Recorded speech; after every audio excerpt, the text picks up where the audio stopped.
Hello साथीहरु, तपाईलाई मेरो मिस्टर एक्जेक्टेड पेजमा एकदमै स्वागत छ। यो भिडियो चाहिँ बेसिकली जसले चाहिँ यो लाइभ स्टक फार्मिङहरु गर्नुहुन्छ, विशेष गरी क्याटल फार्म गाईहरु पाल्नु भएको छ तपाईहरुको लागि है, र जसले पनि पाल्ने इच्छा गर्नुहुन्छ तपाईहरुको लागि यो सानो टिप्स तपाईहरुलाई म दिदैछु। टिप्स भन्दा पनि मैले जानेको कुरा तपाईहरुमा शेयर गर्दैछु र गाईलाई कस्तो खुवाउने के खुवाउने भनेर है। र तपाईले अब यहाँ हेर्दिनुस् है त अलिकति यो भिडियो। यसै खोले पाकिसकेको छ यो, अब निकालेर दिनु छ। यो दाना र यो चोकर छ यहाँनिर, यहाँ चाहिँ भुस चाहिँ यहाँ पाक्दैछ हो। खास चाहिँ अब घाँसमा यो पलमा फिटेर चाहिँ हामीले यो दाना चाहिँ यतिकै दिनुपर्ने हो, तर हामी चाहिँ पानीमा दिन्छौँ। त्यो चाहिँ राम्रो चाहिँ होइन। खास चाहिँ अब यो उग्राउने जातिहरू जति छ गाईहरू, यो उग्राउने गाईहरूलाई चाहिँ यिनीहरू चाहिँ खास चाहिँ पकाएर काँचो कुरा दिनुपर्छ र मात्रै प्रपर डाइजेस्ट हुन्छ र यिनीहरूको जिउमा पनि लाग्छ। अब हामीले यो दाना चाहिँ पानीमा हालेर दिनु। यसमा सुनि यिनीहरूले पानी खान्छ घट एकछिनमा भुँडी देखिन्छ यत्रो फुल्लेको होइन। अब गाई भनेर सोच्नु एक खेपमा त्यसले पिसाब गऱ्यो भने गाई फेरि जस्तो तस्तै हुन्छ र त्यो दाना पनि प्रपरली यिनीहरूको बडीमा चाहिँ लाग्दैन। खास चाहिँ याद नहुँदा पनि हामीले चाहिँ यो पहिलादेखि नै बानी बसेर त्यही अपनाउँछौँ। र अर्को चाहिँ हाम्रो चाहिँ अब खोलेसोले खानेहरू चाहिँ एकदम इम्प्रोभाइज भनौँ न, लो कस्ट मटेरियल युज गरेर हाई प्रोडक्सन गर्नेमा चाहिँ हामी अलिक विश्वास गर्छौँ है। अब हाम्रो त्यस्तो स्ट्यान्डर्डहरू केही छैन। जस्ट खोले पकायो, माथि ब्यारलहरू छ माथि, यहाँ माथि पानी माथिबाट आउँछ हो। हाम्रो अलिक पानीको दुःखले गर्दा फेरि र यहाँ पानी यो खोलेर यो तातो खोलेर यो चिसो पानी फिटेर यो दाना र चोकर हालिदिन्छौँ दिउँसो चाहिँ, र बिहान चाहिँ कुटी दिन्छौँ अनि घाँस हालिदिन्छौँ हो। र खास चाहिँ अब यो जुन पाराले हामीले अहिले दिउँसो दिँदैछौँ यो चाहिँ गाईलाई एकदमै गलत हो। र पनि अब खै हामीलाई पहिल्यैदेखि बानी लाग्यो गलत हो भनेर याद नहुँदै पनि अब त्यही नै अप्नाइरहेको छौँ।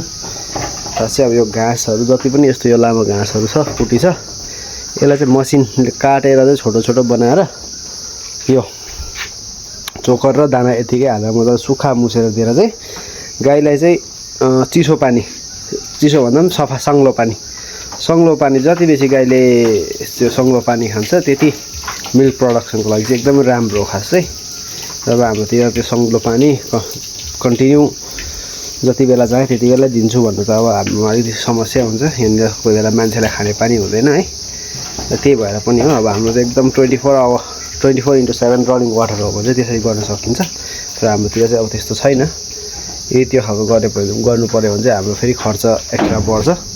त्यसले गर्दा अब पहिल्यैदेखि हामीले जुन अपनाएर ल्याएको छौँ त्यही नै गर्दैछु। र यसमा अब यो मैले तपाईँहरूलाई टिप्स पनि दिएको छु होइन, गाईलाई कस्तो के हुनुपर्छ भनेर।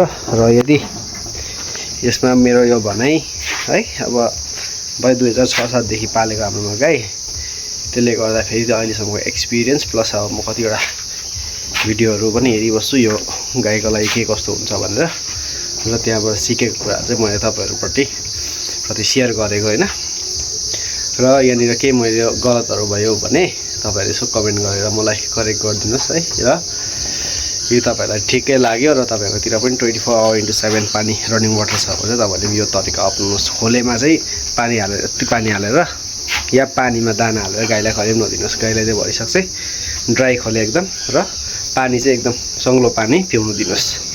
त्यो चाहिँ एकदम इफेक्टिभ पनि हुन्छ र गाईको मिल्क प्रोडक्सनको लागि एकदम राम्रो पनि हुन्छ। हस् त आजको लागि चाहिँ यति नै छ मेरो भिडियो, र फेरि आउने दिनहरूमा नयाँ भिडियोहरू लिएर आउँछु है। र तपाईँहरूले चाहिँ यो मेरो भिडियोलाई यसो लाइकहरू गरिदिनु हुँदैछ है, र कमेन्ट पनि गरिदिनुहुन्छ कतिजनाले, एकदम धन्यवाद छ। र जसले गर्नुभएको छैन यदि मन पऱ्यो भने कमेन्टहरू पनि गरिदिनुहोस्, सेयर पनि गरिदिनुहोस्। र अहिले फलोवर्स पनि बढेको छ, जस्तीदेखि अलिकति बढेको छ है। र तपाईँहरूको यो अझै सपोर्ट गरिदिँदै गर्नुहोस्, पछिबाट सपोर्ट दिनुहोस् र मेरो फलोवर्स पनि अलिक बढोस् है। र तपाईँहरूलाई यस्तै फार्मर बेसिकली यो लाइफ स्टक फार्मिङहरू जसले गर्नुहुन्छ उहाँहरूको लागि चाहिँ यस्तो ज्ञान गुणको कुराहरू म एक दुईवटा लिएर आउँदै गर्छु। हस् त, बाई बाई सबैलाई।